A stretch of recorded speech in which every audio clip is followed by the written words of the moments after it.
안녕하세요. 고려시대 미륵대불의 조성과 충주 미륵대원지 석조열의 입상이라는 주제로 강의를 맡은 한국학중앙연구원 황이연이라고 합니다.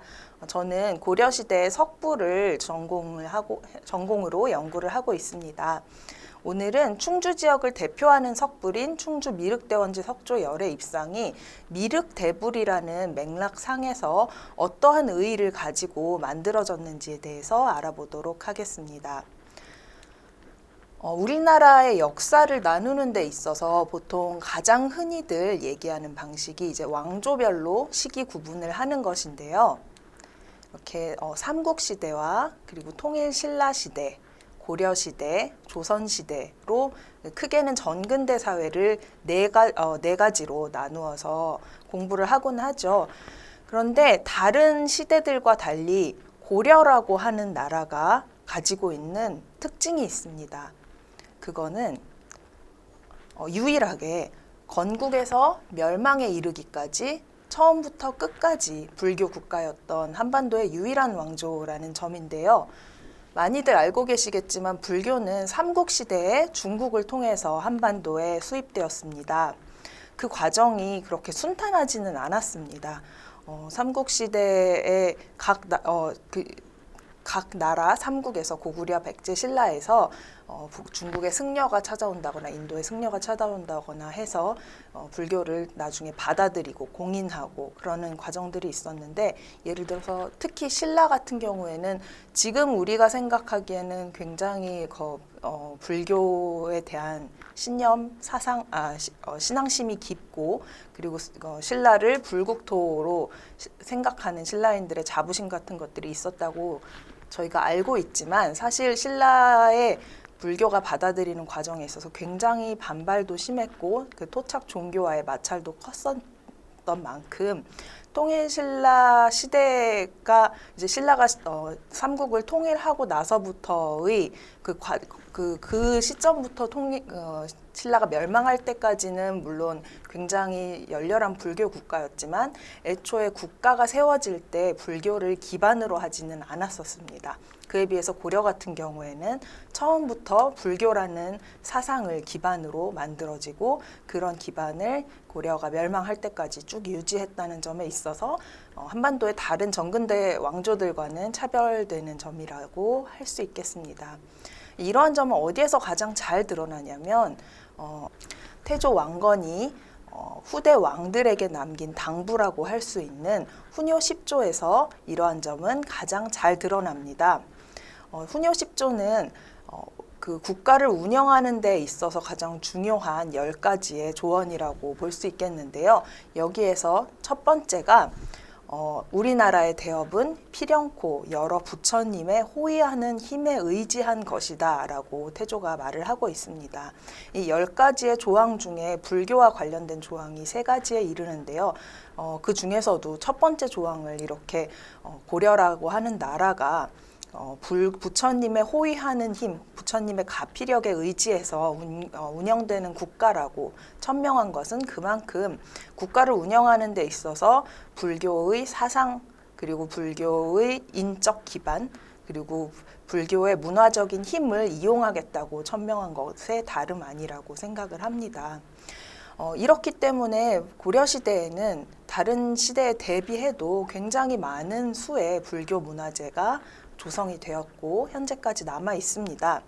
지금 한반도가 분단되어 있어서 고려의 수도였던 개경에 마음껏 접근하기가 어렵고, 또 개경뿐만 아니라 그 주위 지방에 대해서도 저희가 사실은 많이 알고 있는 것이 부족한 상황임에도 불구하고 지금의 대한민국의 영역 안에, 그러니까 한반도 남부에만 383 이남에만 남아있는 문화재만 하더라도 고려시대의 불교 문화재는 상당수가 남아있는데요. 그 중에서도 이제 불교 조각을 보면 고려 전기 불교 조각이 굉장히 특징을 가지고 있습니다.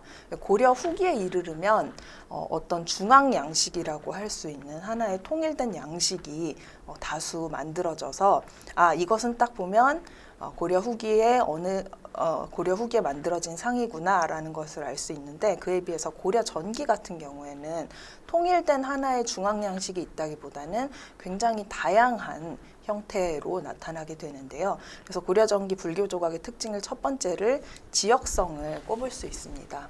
이것은 예를 들어 고려 후기에 개경에 있어서 이렇게 다수 만들어졌던 조각들이 전국적으로 이렇게 유행을 하고, 그래서 어느 지역에 가더라도 이 시기에 만들어진 불교 조각이 어떤 비슷한 양상을 띠고 비슷한 규모를 가지고 있다는 거에 비해 고려 전기 같은 경우에는 충청도는 충청도, 강원도는 강원도, 그리고 또 개경 그 근방 지역, 그리고 또 그 외의 약간 후백제 지역 등등 해서 지역별로 굉장히 형태가 다양하게 나타나는 것이 특징입니다. 또 하나는 비슷한 이야기일 수 있는데요. 또 그 자체의 다양성도 굉장히 중요합니다. 그래서 통일신라 시대의 불상이 물론 지금까지 남아있는 것이 가장 석재가 견고하기 때문에 대부분 석불인 경우가 많기는 하겠지만, 그래도 어쨌건 불상을 조성하는 데 있어서 그 재질이 석조가 주요 재질이었다. 그리고 예를 들어서 고려 후기 같은 경우에는 목조불이나 아니면은 금동불이 주요 재질이었다고 친다면, 고려 전기 같은 경우에는 특수하게도 석조상은 석조상대로 굉장히 다수 제작되고, 그리고 또 그 전에는 그러니까 신라 하대부터 나타나기 시작했던 철불의 제작이 고려 전기에 매우 본격화되어서 대규모의 철불상들도 만들어지게 됩니다. 그리고 물론 금동불들도 이렇게 다수 조성이 되고 하는 식으로 소재의 다양성, 그리고 굉장히 작은 불감 안에 들어가는 불상부터 18m에 이르는 매우 거대한 상에 이르기까지 크기도 다양하게 나타나고요. 또 하나 다양성에 있어서 중요한 점은 통일신라 시대나 아니면 그 이후에 고려 후기 혹은 조선시대에 어떤 시대를 관통하는 통일된 신앙의 흐름이 있었다면, 고려 전기에는 그런 다른 시기에 비해서 상당히 모시는 존상의 신앙적인 배경도 여러 가지로 나타난다는 점이 있습니다. 그래서 고려 전기의 불교 조각이 상당히 다양하게 조성된다는 걸 알 수 있고, 또 하나는 그런 과정에서 이제 두드러지는 독자성입니다. 독자성이라고 하는 것은 전후 시기, 아까부터 계속 말씀드렸던 통일신라 시대나 고려 후기, 조선 시대에는 보이지 않을 뿐더러, 그러니까 전후 시기뿐 아니라 인접 지역, 그러니까 중국이나 일본, 그리고 그 외의 아시아 지역에서는 볼 수 없는 굉장히 독특하고 창의적이라고 할 수 있는 그런 불상들이 고려 전기에 집중적으로 조성이 되는데요. 이러한 세 가지 지역성, 다양성, 독자성이라는 성질을 하나에 가지고 있는 불상이 있습니다. 바로 논산에 있는 논산 관촉사 석조 미륵보살 입상인데, 이 상은 현존하는 우리나라의 불상 중에서 가장 큰 규모를 자랑합니다. 거의 18m에 달하는 대규모의 상인데요. 이것은 이제 고려 4대 왕인 광종이 970년에 부터 만들라고 지시를 해서 왕실이 직접적으로 개입을 해서 만들어진 상으로 알려져 있습니다. 그래서 이와 같은 미륵존상이라고 알려져 있는 대불들이 이 외에도 어떤 식으로 나타나는지에 대해서 좀 알아보려고 합니다. 이런 고려시대 석불, 특히 고려 전기 석불의 특징이 미륵 대불로 나타나는 경우가 많기 때문인데요. 오늘의 이제 소개드릴 여러 가지 상들도 다 보시면 관촉사 상의 영향을 받아서 상당히 거대한 크기의 미륵 대불로 조성되는 것을 알 수 있습니다. 그리고 또 하나 특이한 점은 아까 지역성을 말씀드렸다시피 이와 같은 상들이 충청도에서 주로 제작이 되고, 혹은 경기도, 충청도와 경기도를 중심으로 다수 분포한다는 점도 상당히 특징적인 부분입니다. 그리고 미륵 보살의 형상뿐만 아니라 이렇게 미륵 열애, 즉 미륵 부처님의 모습으로도 여러 지역에서 상당히 큰 규모로 만들어진다는 점을 알 수 있습니다. 이 미륵 부처님께 존상이 보살과 열애로 나타나는 이유와 그런 사상적인 배경에 대해서는 잠시 후에 좀 더 자세하게 말씀을 드리도록 하겠습니다. 그리고 이제 오늘의 마지막의 주제가 될 것이 이제 충주 미륵대원지 석조열의 입상, 충주에 있는 이 10m가 넘는 대규모의 석상이 어떤 의미를 가지고 있는지에 대해서 말씀을 드릴 텐데요. 미리 조금 말씀을 드리자면 이 상은 상 자체도 굉장히 대형상인 아주 기념비적인 상이기는 하지만 상 외에도 이 상을 둘러싼 석실이 상당한 의미를 가지고 있습니다. 이와 같은 대규모의 석실이 지금 한반도에 남아있는 경우가 많지 않기 때문인데 이 부분에 대해서 오늘 그 후반부에서 좀 더 자세하게 말씀드리도록 하겠습니다.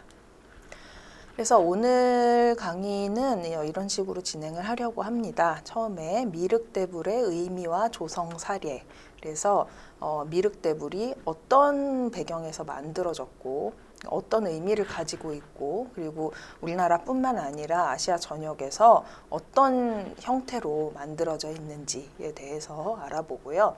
그 다음에는 이제 아까 잠시 소개드린 관촉사상을 좀 중심으로 해서 고려 시대의 미륵대불이 또 비슷하게 어떤 의미를 가지고 있고 또 어떤 형태를 지니고 있는지를 좀 소개하려고 합니다. 그리고 이런 맥락상에서 충주에 조성된 미륵대원지 석조열의 입상이 어떤 조성적인 의의를 가지고 있는지를 알아보고 오늘 강의를 마무리하려고 합니다. 그러면 시작하도록 하겠습니다. 지금 보시고 있는 화면은 파키스탄에 있는 탁실라라는 지역의 스투파입니다. 다라마지카 스투파라고 하는 상당히 유명한 스투파인데요. 2세기에 조성되었다고 알려져 있습니다.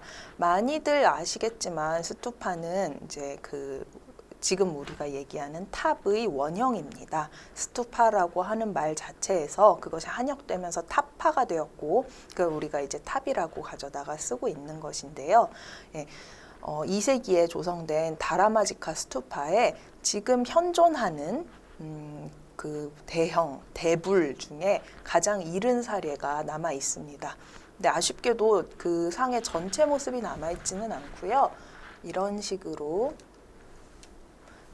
발 부분만 남아 있습니다. 다라마지카 사원, 다라마지카 스투파가 있는 다라마지카 사원의 북쪽 18번 굴에 남아 있는 발목과 그리고 열애의 그 대의라고 하는 부처님의 옷의 아랫부분까지만 남아 있는데요. 이 상이 지금 발목까지의 높이가 160cm입니다. 그러니까는 거의 성인 여성 한 명 정도의 키라고 볼 수 있으니까 발목까지가 이만큼이면 전체 상이 얼마나 거대했을지 대충 이제 짐작을 하실 수가 있겠죠. 근데 재미있는 것은 이 상이 2세기에 조성되었다는 점입니다.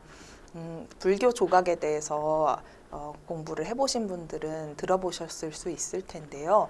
원래 부처님이 열반을 하시면서 자기의 형상을 만들어서 숭배하지 말라고 하는 말씀을 남기셨습니다. 그렇기 때문에 부처님이 돌아가시고 열반하시고 나서 한동안은 부처님의 형상을 직접적으로 묘사하지 못했습니다. 보통 부처님의 말씀을 전하거나 부처님을 기릴 때에는 부처님을 상징하는 그런 심볼을 이용을 했었는데요. 예를 들어서 부처님이 전 세상에 널리 알린 법륜, 그러니까 그 부처님 깨달음의 말씀을 굴리는 수레바퀴와 같다 해서 수레바퀴 모양을 이렇게 새겨가지고 부처님을 상징하기도 했고요. 아니면 부처님이 남기신 족적, 그 발자국을 새김으로 해서 부처님을 기리기도 했습니다. 그래서 이거 두 가지가 또 합쳐져서 발자국 한가운데에 수레바퀴 모양을 새겨가지고 이제 부처님의 심볼로 삼기도 하는데, 그러니까 이러한 시기를 보통 미술사학에서는 무불상 시대라고 말을 하고 있습니다. 무불상 시대는 부처님, 석가모니 부처님이 인멸하신 지금으로부터 약 2500년 전부터 기원전 1세기 정도의 한 500년간을 이렇게 무불상 시대라고 말을 하고요. 그리고는 1세기를 즈음해서 서력의 기원을 즈음해서 인도 북부의 간다라와 인도 중남부의 마투라에서 마치 약속한 듯이 거의 동시기에 첫 번째 불상이 만들어지기 시작합니다. 이게 이제 처음으로 불상이 만들어지는 거를 보통 한 1세기 정도라고 생각하시면 좋겠습니다. 그런데 이게 이제 2세기에 만들어진 상으로 추정이 되고 있으니까요. 불상이 처음 만들어졌을 때부터 그렇게 오랜 시간이 지나지 않은 시점이라는 점을 알 수 있습니다. 이거는 굉장히 시사하는 바가 큰데요. 불상이라고 하는 것을 아예 만들지 못하게, 그래서 한 그 부처님의 유언이 있었고, 그래서 그 말씀을 따라서 상당히 500년이라고 하는 꽤 긴 시간 동안 정말로 부처님의 형상을 만들지 않고 대신 부처님의 심볼을 이용해서 부처님을 기렸던 사람들이 기원 1세기 정도가 되니까 불상을 만들기 시작했는데, 사실상 그때 그렇게 거대한 상을 만들지는 않았었습니다. 보통은 건축, 그러니까 예배 공간이겠죠. 신앙생활을 하는 신앙 공간을 장식하는 부조에 부처님의 생애를 도상화해서 새기는 그런 부조들이 상당히 많이 만들어졌기 때문에 그런 부조 같은 경우에는 규모가 아주 크지는 않고요. 그리고 그 외에 불상이라고 하는 것들은 거의 인간의 등신대 혹은 등신대보다 조금 작은 정도의 규모였습니다. 그런데 이렇게 2세기가 됐을 때 발목까지의 높이만도 거의 성인 여자 한 사람 정도의 크기가 나오는 거대한 상을 만들었다고 하는 것은 그만큼 인간이 근본적으로 어떤 거대한 그런 상에 대한 그런 동경 같은 것이 있는 게 아닌가라는 생각이 듭니다. 네. 이 대불이라고 하는 것은 한자로 그냥 간단하게 보시면 클대에 부처 불 해가지고 큰 부처라고 생각을 하실 수 있겠지만, 학술적으로 언급할 때 대불이라는 의미는 단순히 크게 표현된 부처의 차원을 넘어서는 어떤 그 큰 압도적인 규모가 하나의 사상을 구성할 수 있는 완전히 새로운 존재를 뜻합니다. 그래서 이렇게 아까 보여드린 다라마지카 스투파의 그 사원에 있는 발목처럼 약간 상상을 초월하는 정도의 규모의 불상들이 만들어지기 시작을 했는데, 그 다라마지카 스투파 같은 경우에는 사실 이게 미륵인지 아니면 다른 불상인지는 모릅니다만, 하지만 현존하는 이런 굉장히 큰 불상, 대불의 다수는 사실상 미륵인 것은 맞습니다. 미륵이 어떤 존재인지에 대해서 조금 자세히 설명을 드리려고 합니다. 미륵 부처는 석가모니 부처님 다음으로 저희 중생들이 살고 있는 사바세계에 내려와서 부처가 될 것이라고 약속받은 지금은 보살님인 상태입니다. 다들 아시겠지만 석가모니 부처님은 인도의 카필라국의 왕자로 태어나셔서 굉장히 화려한 생활을 영위할 수 있었지만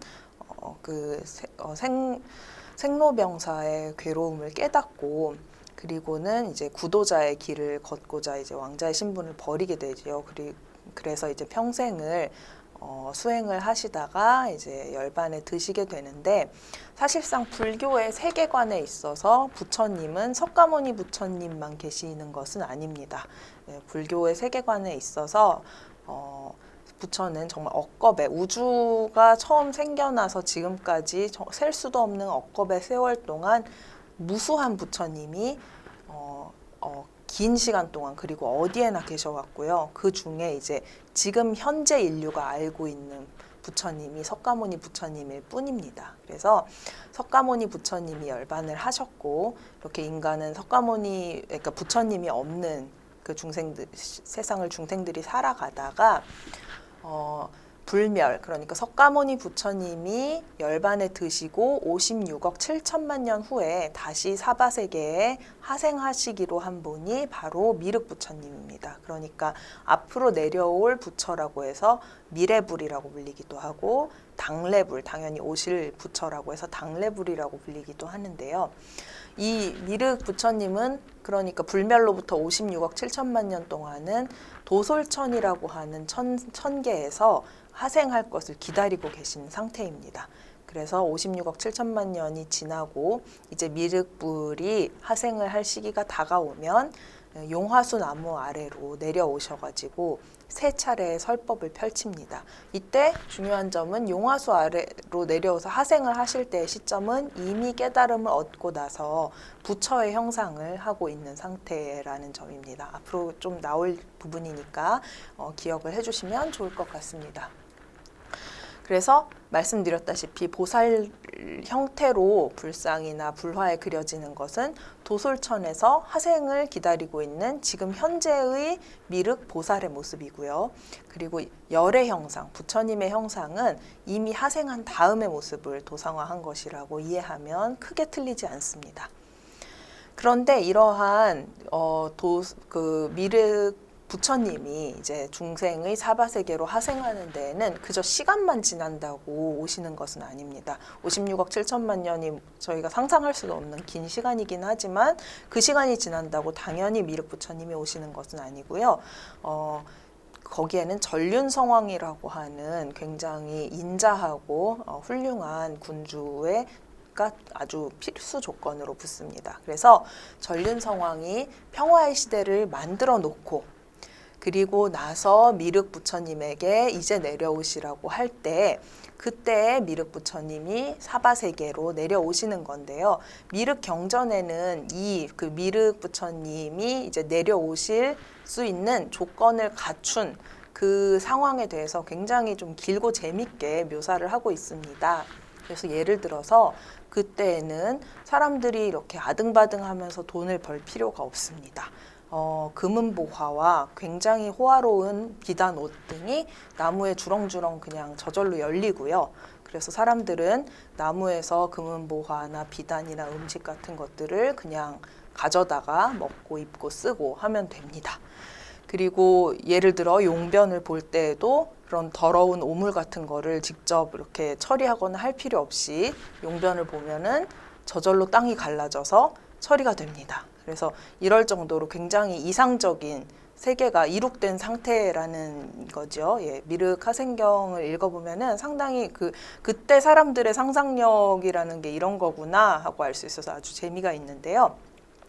그 정도의 이상적인 세상이 되면은 사람들의 수명과 신장 자체도 상당히 늘어난다고 합니다. 그래서 이렇게 사람 자체도 거대해지고 생로병사에 대한 괴로움도 상당히 줄어들고 그런 상태에서 이제 미륵 부처님이 이상적인 세계에 내려온다고 해요. 경전에 있는 미륵 부처님의 크기가 이제 경전마다 조금씩은 다릅니다. 이 서술이 조금씩은 다르지만 어느 경전에나 미륵은 굉장히 크다라는 점을 강조를 하고 있습니다. 사람들 자체도 수명과 신장이 그렇게 늘어날 정도이니까 이제 부처님은 훨씬 더 커야 되겠죠. 그래서 그 미륵의 하생에 대해서 설명하고 있는 경전 중에 가장 자세하게 묘사되어 있는 게 지금 제가 소개하고 있는 불설 미륵 대성불경이라고 하는 경전인데요. 이 경전에는 미륵의 신장은 석가모니불의 80주다. 그리고 이 80주라고 하는 것은 32장이다라고 설명이 되어 있습니다.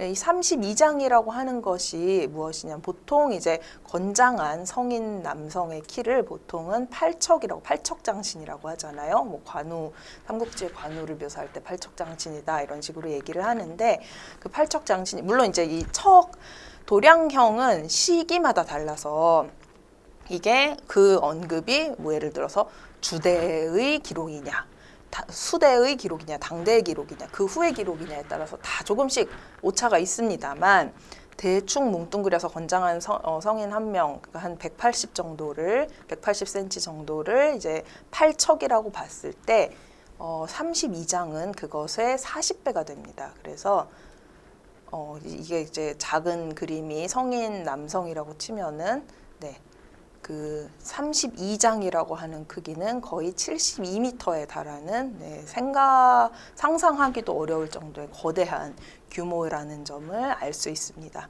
말씀드렸다시피 경전에 따라서 이 수치는 조금씩 달라지지만 어찌됐건 상상할 수 없을 정도로 거대한 존재가 바로 미륵부리시다라고 강조하고 있다는 점은 어느 경전에나 공통적으로 나오는 부분입니다. 그래서 이러한 미륵에 대해서 이제 굉장히 매력적인 존재잖아요. 앞으로 내려오실 미래불이시기 때문에 이 미륵불에 대해서 불교 미술에서도 상당히 다양하게 이제 묘사가 되었습니다. 그래서 조금 대표적인 사례를 좀 추려보자면 지금 보시고 있는 화면은 세 분 다 미륵보살님입니다. 그러니까 아직 내려오지 않으시고 도솔천에서 하생을 기다리면서 이제 사유에 잠겨 있는 모습입니다. 가장 왼쪽에 있는 도파는 누구나 다 아실 국립중앙박물관 소장의 미륵보살 방가사유, 청동 미륵보살 방가사유상인데요. 금동 미륵보살 방가사유상인데요. 이 상 같은 경우에는 머리에 간단한 관을 쓰고 오른손으로 이제 턱에 받치고 오른발을 왼발 위로 올려서 깊이 사유하고 있는 모습을 나타내고 있습니다. 이거는 아까 말씀드렸다시피 도솔천에서 긴 시간 동안 하생을 기다리면서 지금 이제 하생의 시기가 언제가 될지 혹은 하생한 후에 어떠한 설법을 통해서 중생들을 구제할 것인지 이런 그 모티프로 만들어진 상이라고 이해하시면 됩니다. 그 옆에 있는 지금 그 금동 미륵보살 방가사유상 같은 경우에는 대체적으로 7세기에 삼국시대에 조성되었다고 여겨지고 있고요. 국정 논란, 그러니까 삼국 중에서 이제 백제냐 신라냐의 국정 논란이 있습니다만 대체적으로 신라의 불상이다라고 이해를 하고 있습니다. 물론 이제 백제에서도 비슷한 시기에 미륵보살 방가사유상들이 제작이 됩니다. 마에불로도 있고요. 그리고 그 옆에 있는 상이 이제 미륵보살 교각좌상인데 이것은 중국의 그 대동에 있는 운강석굴의 부조를 제가 가져온 것입니다. 이 상 자체는 크지 않은데요. 조금 후에 또 보여드리겠지만 운강석굴 자체에는 이것과 같은 도상으로 10m, 15m를 훌쩍 넘는 굉장히 거대한 미륵보살상도 만들어집니다. 어쨌건 지금 보시고 있는 가운데의 미륵보살상은 교각좌상이라고 해서 두 발을 모두 내려서 이제 발목을 교차하게, X자로 교차하게 하는 그런 자세를 취하고 있는데요. 이것도 도솔천에서 앉아서 이제 하생을 기다리고 있는 그런 상징으로 쓰여졌습니다. 그런데 이 자세의 재밌는 점은 이것이 이제 페르시아 문화권에서 권위자 혹은 왕 그런 위정자들의 자세를 묘사를 할 때 쓰였던 자세라는 점입니다. 그래서 미륵경전 자체가 굉장히 오랜 시간에 걸쳐서 만들어진 경전이기도 하고 그리고 또 미륵이라고 하는 부처의 특성상 그 불교의 굉장히 초기 단계부터 크게 유행을 했었던 사상이기 때문에 물론 이게 특히 이제 부처님이 돌아가시고 얼마 안 되니까 다들 당연히 다음 부처님을 기다리는 그런 마음 때문에 미륵 신앙 자체가 후대보다도 조금 이른 시기에 크게 유행을 하게 됩니다. 그래서 그런 미륵 신앙이 유행을 하면서 아마도 서아시아 지역 등을 통해서 어떤 그런 페르시아 문화권의 도상적인 그런 요소들이 들어온 것이 아닌가, 접합된 것이 아닌가라고 이해를 하고 있습니다. 오른쪽의 상은 또 시대적으로 상당히 뒤떨어지는 상입니다. 이 상은 10세기에 요나라에서 만들어진 금동 미륵보살 좌상인데요. 이렇게 보시면은 사실상 이 상을 처음 봤을 때 미륵이라고 특정할 만한 요소는 찾기가 어렵습니다. 이 왼쪽의 두 미륵보살 상들이 자세만으로 저것은 이제 도솔천에 있는 미륵보살을 나타낸 것이구나라고 이해할 수 있는 반면에 이 상 같은 경우에는 앉은 자세라거나 아니면 들고 있는 지물, 보관에 있는 탑이 지금 새겨져 있는데 이런 것들이 다 한눈에 미륵이라고 보기에는 조금 이해하기 어려운 부분들이 있지만 이것들도 다 사실은 미륵 관련 경전에 설명이 되어 있는 내용들입니다. 그래서 보관의 탑이라거나 아니면 앉아있는 연화 대자 이런 것들도 이런 식으로도 미륵 보살이 만들어질 수 있다는 점. 그래서 후대가 되면은 어떤 미륵 자체만의 도상적인 특징이라기보다는 다른 보살상들과 이렇게 섞이고 혼용되고 그러는 과정이 상당히 자주 일어난다는 점도 염두에 두시면은 이제 다음 내용을 이해하실 때 조금 더 도움이 되실 것 같습니다.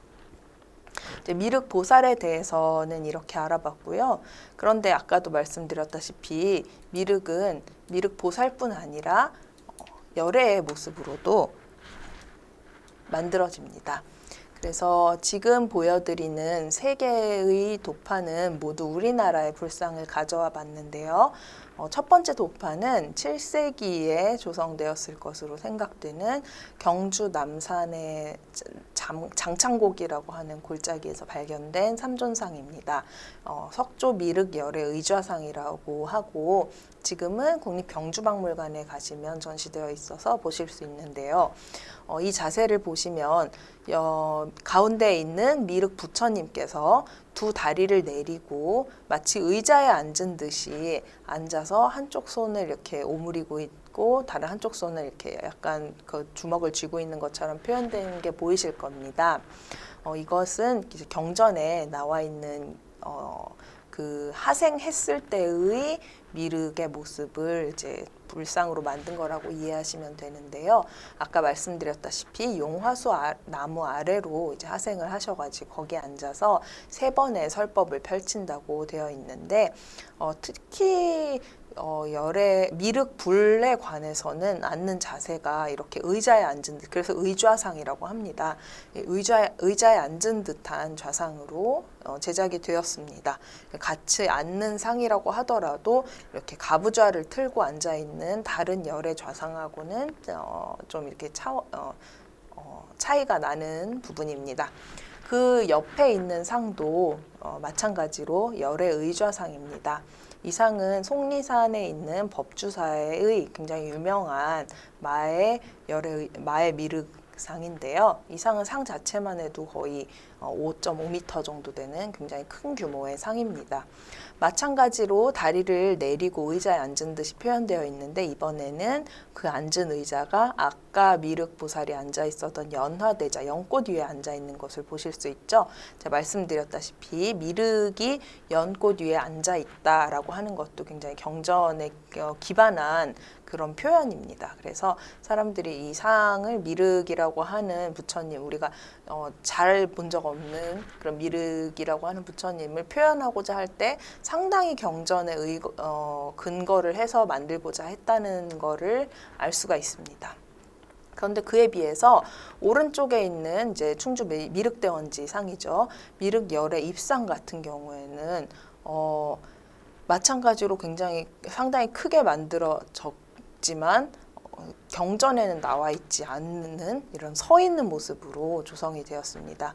이런 그 입상이라고 하는 형식에 대해서는 제가 또 뒤에서 좀 더 자세하게 보충을 하도록 하겠습니다. 어쨌건 우리나라에서도 이제 미륵 보살 그리고 미륵 불이 이렇게 다양한 형태로 꾸준히 제작되어 왔음을 알 수가 있습니다. 이런 그 미륵대원지상 같은 경우에는 그 입상이라고 하는 형식을 열애뿐만 아니라 보살도 같이 공유를 하고 있습니다. 그래서 아까 처음에 말씀드렸다시피 이렇게 미륵 보살 입상이라고 하는 형식이 상당히 충청도와 경기도를 중심으로 해서 다수 제작이 되고요. 그리고 미륵 열애상이라고 하는 형식도 우리나라에서 적지 않게 제작이 됩니다.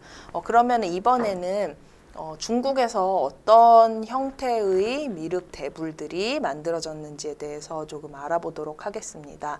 아까 미륵보살 교각좌상을 설명하면서 말씀드렸던 중국의 운강석구 이제 다른 굴에 있는 상입니다. 운강석굴 같은 경우에는 20여 기의 석굴들이 이렇게 절벽을 깎아서 석굴을 조성을 했고 하나의 굴마다 약간 주제를 가지고 굉장히 장엄을 화려하게 해둔 상태인데요. 이 상은 그 중에서 제 13굴의 본존불인 미륵보살 교각좌상입니다. 높이가 12m 정도고 이게 그 절벽을 깎고 들어가서 안으로 들어가면은 갑자기 거대한 불상이 이렇게 눈앞에 딱 나타나는 식이어가지고 이 전체 규모를 찍기가 쉽지가 않습니다. 그래서 제가 찍은 건데 거의 이런 식으로 이제 밑에서 올려다보는 식으로 찍을 수밖에 없었는데요.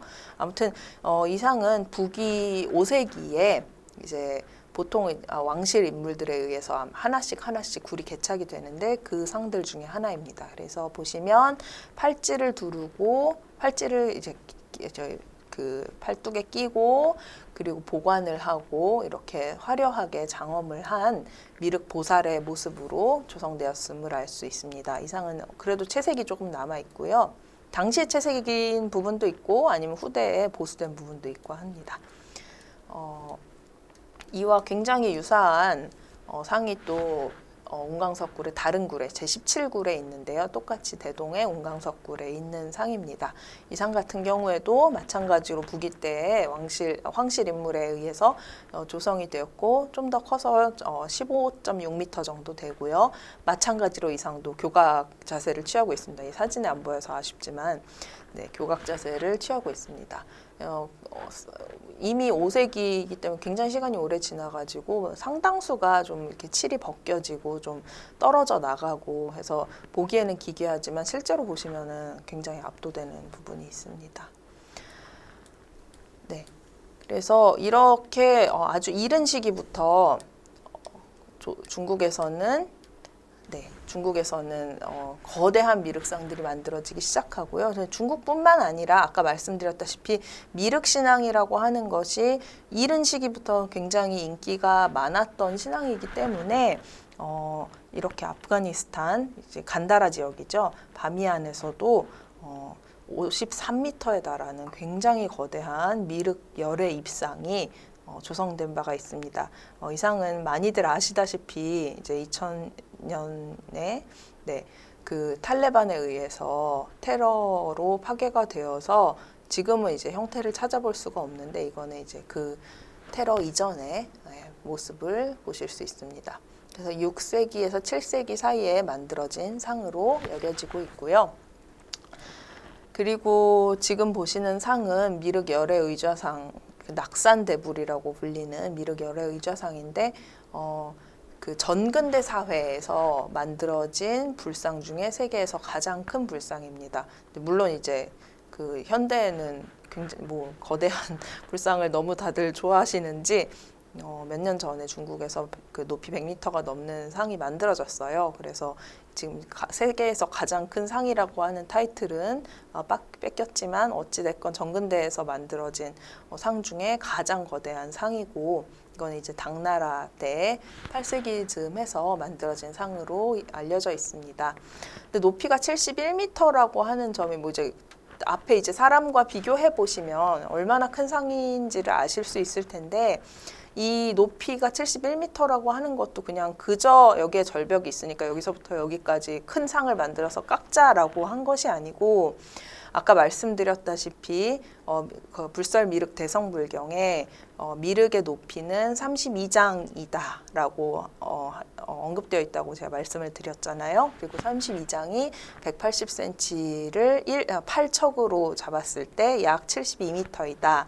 라고 말씀을 드린 바가 있는데 아마 이 상의 크기도 그러한 경전의 언급에 조금 기초했을 가능성이 매우 크지 않을까라고 생각이 듭니다. 물론 이제 엄밀히 말하면 경전에서 말하는 72m라고 하는 것은 그 일어섰을 때의 신장이기 때문에 엄밀히 따지면은 그게 맞지는 않지만 사실 그렇게 따지면 우리나라 같은 경우에도 우리나라에서 만들어진 고려 시대의 불상들도 경전의 그런 72m를 맞출 수는 없지만 그래도 경전에 이제 각 그 미륵의 신체 사이즈를 열심히 적어놓는데 그 신체 사이즈를 맞추려고 상당히 노력을 하거든요. 그래서 그 상이 이제 뭐 예를 들어서 그 부여 대조사상 같은 경우에는 경전에 미륵 하생경에 언급되어 있는 신체 사이즈의 그 비율과 완벽하게 맞아 떨어지는데요. 그러니까 그런 부분에 있어서 이제 상당히 의식을 하고 만든다는 걸 알 수 있습니다. 그런데 부여 대조사상 같은 경우에도 사실은 엄밀히 따지면 그 비율이 맞을 수가 없는 것이 전체 높이가 보관을 포함한 높이이고 이 보관이 굉장히 이렇게 높이가 높은 고관이어서 사실 그거를 빼면은 그 비율이 맞을 수가 없지만 어찌됐건 그런 식으로라도 경전에 언급을 좀 맞추려고 하는 점이 좀 인상이 깊었습니다. 그래서 이 낙산대불 같은 경우에도 아마도 그런 미륵 대성불경의 32장이라고 하는 그 규모를 맞춰서 제작을 하려고 했던 것이 아닌가라는 생각이 듭니다. 중국 같은 경우에는 5세기 부귀 때에는 이런 미륵 대불이 거의 교각의 미륵 보살상의 형태로 조성되는 데 반면에 8세기 당대가 되면은 당대에도 이와 같은 거대한 미륵불이 상당수 만들어지는데 거의 대부분 다 이제 미륵 부처님 열애상으로 만들어집니다. 그래서 시대에 따라서 이 같은 미륵을 만든다고 하더라도 어떤 형태로 만드는지는 이제 그 판단이 달라진다라는 점을 알 수가 있고요. 그리고 또 재밌는 것이 우리나라 같은 경우에는 이 그 낙산대불이 이제 당나라 8세기에 만들어졌으니까 비슷한 시기에 우리나라에서는 이와 같은 석굴암 본존불이 조성이 됩니다. 석굴암 본존불도 사실 뭐 71m, 뭐 17m 이런 상하고 비교하면은 그렇게 크지 않게 느껴지실 수도 있겠습니다만 가보시면 아시겠지만 석굴암 상 자체도 굉장히 그 본존불 자체도 거대할 뿐더러 이 공간이 가지고 있는 위압감이 있잖아요. 그런데 우리나라에서는 당시 8세기에는 어떤 그런 미륵 대불을 만들고자 하는 그런 의지가 그렇게 크지는 없었던 것 같습니다. 그래서 물론 이제 8세기, 9세기, 그러니까 신라 하대가 되면 금산사나 아니면 법주사에 굉장히 거대한 미륵불을 만들었다고 하는 기록이 있기는 합니다만 아쉽게도 남아있지는 않고 현재로서는 이제 미륵 대불의 의미에서 가장 이른 게 이제 고려시대 전기가 가장 이른 사례가 되고 있습니다. 우리나라에서는. 그래서 어쨌건 그 당나라에서 이렇게 정말 약간 그 상상을 초월하는 거대한 부처들이 미륵불들이 만들어지고 있을 때 우리나라에서는 이 똑같은 그 거대불 우리나라 이 시기에 이제 장육존상이라고들 많이 하는데요. 그래서 석굴암 본존불이라거나 아니면 지금은 사라진 황룡사의 이제 그 장육상 같은 경우들이 대부분 이제 석가모니불로 만들어졌다고 이해를 하고 있습니다.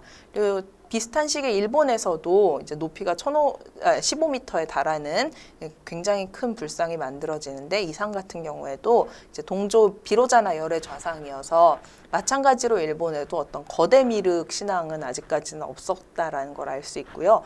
그리고 우리나라 같은 경우에는 그래도 이 거대 미륵 신앙이 나중에 이제 받아들여지고 독자적으로 발전을 하지만 일본 같은 경우에는 미륵이 그렇게 크게 인기 있는 존상은 아니었습니다. 그래서 일본에는 한 18m 되는 마의 미륵상이 있기는 합니다만 이렇게 본격적으로 굉장히 그런 불교계 중심에서 거대한 미륵상이 만들어지는 사례는 현재까지는 알려져 있지는 않습니다. 네. 그래서 이렇게 다양하게 동아시아에서 시기적으로 그리고 지역에 있어서 상당히 여러 가지 형태의 대불이 조성되었다는 걸 알 수 있는데요. 대불을 왜 이렇게 거대한 대불을 만들었을까에 대해서 생각을 해보면 일단 첫 번째로 보통 얘기하는 것이 왕권 강화 그리고 정치적인 과시입니다. 아까 보셨다시피 좀 그저 그냥 한 등신대를 좀 넘는 정도의 규모가 아니라 수십 미터를 넘는 그런 거대한 불상 같은 경우에는 당연히 조성에 있어서 수많은 인력과 그리고 재화 그리고 뭐 시간도 굉장히 많이 필요했었기 때문에 그냥 일반인이 큰 부처님을 만들겠다고 만들 수 있는 것은 아니었고요. 당연히 거기에는 이제 권력이 개입이 될 수밖에 없었는데요. 그 어떤 절대적인 권력을 가지고 있는 사람이 본인의 그런 왕권을 앞으로도 강화하고 싶다거나 아니면은 잠재적인 라이벌들에게 나에게 이 정도의 그런 실력이 있다라는 것을 보여주기 위한 수단으로 자주 조성되곤 했습니다. 이것은 이제 동아시아 3국의 역사를 다 통틀어 보도 다 비슷한 그런 맥락에서 조성됨을 알 수 있고요.